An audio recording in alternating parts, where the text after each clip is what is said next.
Donc on s'est arrêté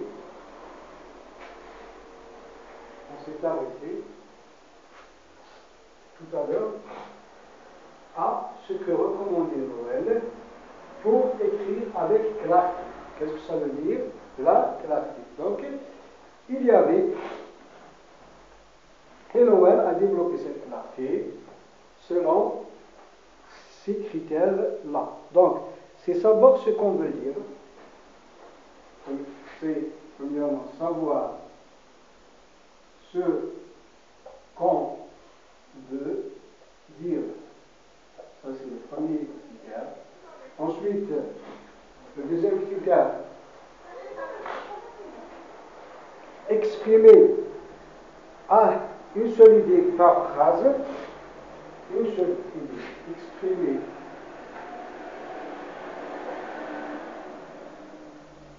une seule idée par phrase. Chaque phrase, elle développe une idée. Ça, c'est pour être clair. S'assurer que le lecteur sait de quoi il parle. S'assurer de quoi parler. Et le quatrième et dernier tiret, c'est de ne pas utiliser beaucoup de propositions subordonnées. Donc, limiter les propositions subordonnées. On peut utiliser pour subordonner, mais il ne faut pas en abuser. Donc, voilà, pour être clair, qu'est-ce qu'il faut faire? Il faut premièrement savoir ce qu'on veut dire. Savoir ce que tu veux dire. Donc, par exemple, tu dis quelque chose. Par exemple, tu vas prononcer ou tu vas écrire un mot. Ce mot-là, c'est toi qui l'as écrit. Mais si tu ne comprends pas le sens de ce mot, la personne qui est en face de toi, elle va te demander c'est quoi. Donc tu vas être dans le gêne. Donc c'est contradictoire. Donc il faut toujours dire ce qu'on sait et savoir ce qu'on dit. Ensuite, exprimer une seule idée en une phrase. Pour ne pas s'encombrer, dans chaque phrase, j'ai une idée. Une idée, elle exprime une phrase. Première phrase, voilà l'idée de la première phrase. Ensuite, deuxième phrase, voilà l'idée de la deuxième phrase. Et bien sûr, c'est comme lors des textes, donc chaque paragraphe, il a une idée. Chaque paragraphe, il a une idée. Là, c'est simple, donc je prononce une phrase, je dis une phrase, donc chaque phrase, elle a une idée.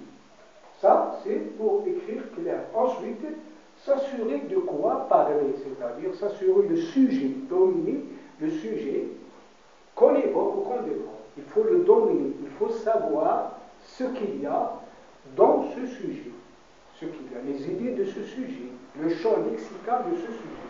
Ensuite, limiter les propositions subordonnées parce que si on utilise souvent les propositions subordonnées, c'est-à-dire la phrase elle devient ennuyeuse. Donc il faut savoir les utiliser, tout simplement, et les limiter pour que le texte soit clair. Des fois, il y a par exemple une phrase qui commence là et qui va finir là, une phrase où il y a 4, 5, 6 propositions subordonnées.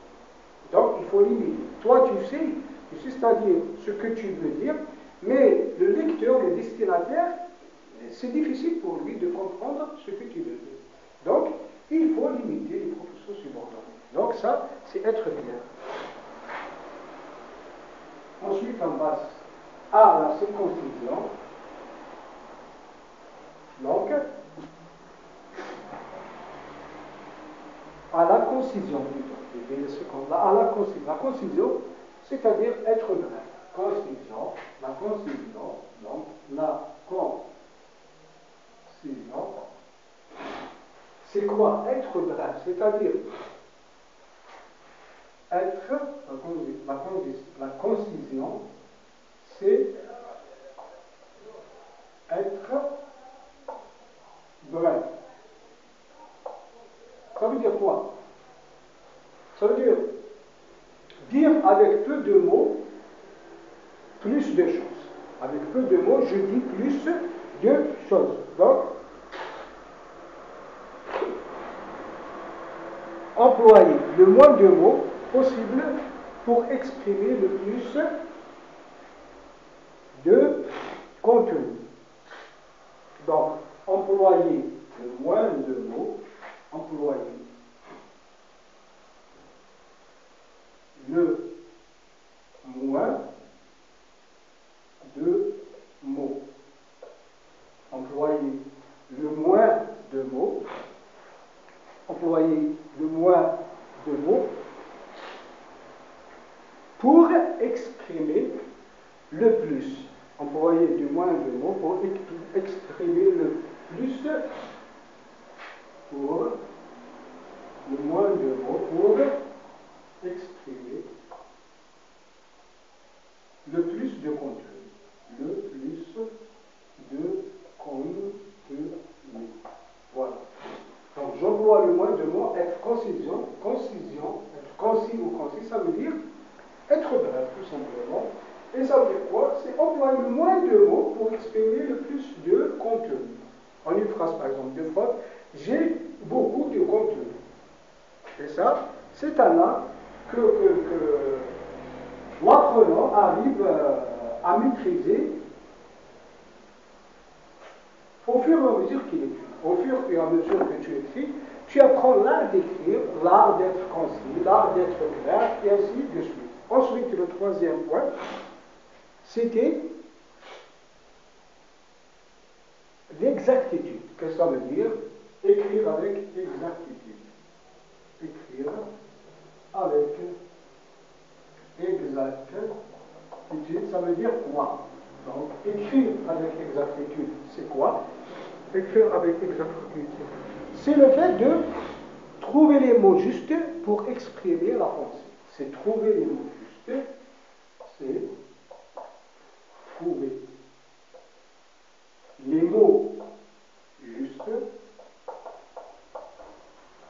pour exprimer sa pensée. Sa pensée. Trouver les mots justes, les mots compréhensibles, les mots que vous maîtrisez pour exprimer ce que vous pensez. Donc, par exemple, moi, j'aime être libre dans ma pensée. J'aime être libre, je vais dire, j'aime être libre dans ma pensée. Donc, trouver les mots justes pour exprimer sa pensée. J'exprime maintenant ma pensée. J'aime être libre pour exprimer ma pensée, pour exprimer mes émotions, pour exprimer mes émotions. Donc, voilà les mots justes. J'ai dit des mots justes, des mots compréhensibles, des mots qui ont un sens, des mots que je maîtrise. C'est ça ce que ça veut dire, juste, ça veut dire maîtriser son langage. Être juste, ça veut dire maîtriser son langage. Et son langage, ce langage-là, il doit être compatible avec les pensées. Donc, s'exprimer, maîtriser le langage, et ce langage-là doit être compatible avec la pensée. Donc, on a terminé avec les critères de comment bien écrire. Donc, on a développé ces critères-là. On va juste prendre une phrase, comme ça, pour conclure, ou plutôt pour illustrer ce qu'on a dit concernant bien écrire. Donc, je vais prendre un exemple. Et à travers cet exemple, vous allez comprendre ce que ça veut dire bien écrire. Donc, le chien sent un voleur ou un étranger. Le chien sent un étranger. Il le sent. Sent un étranger. Donc, point. Le chien aboie. Le chien aboie. Point. Le chien n'arrête pas d'aboyer. Le chien n'arrête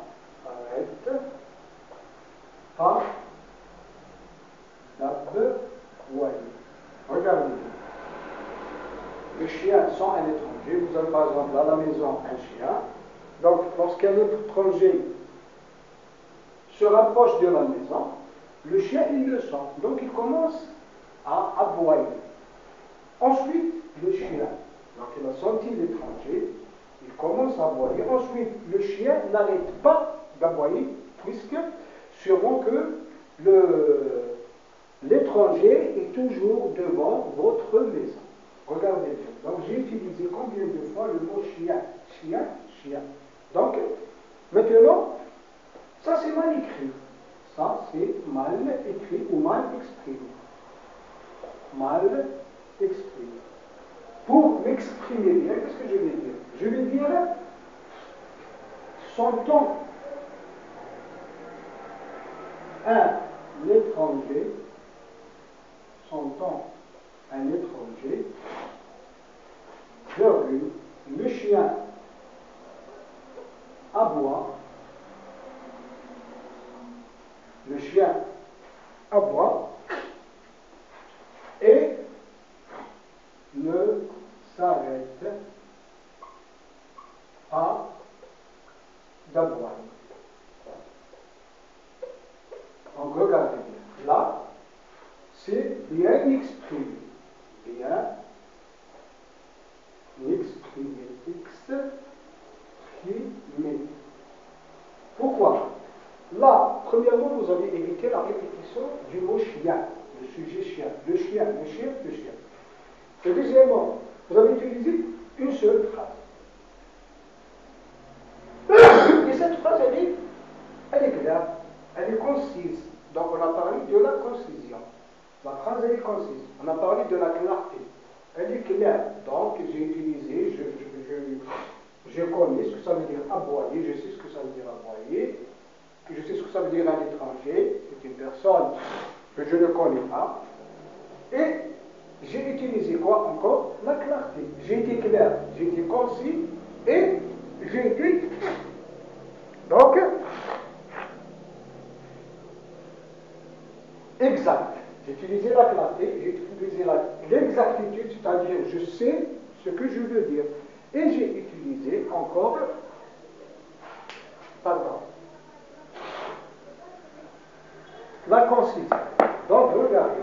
Voilà, on a illustré par un exemple le fait de bien écrire.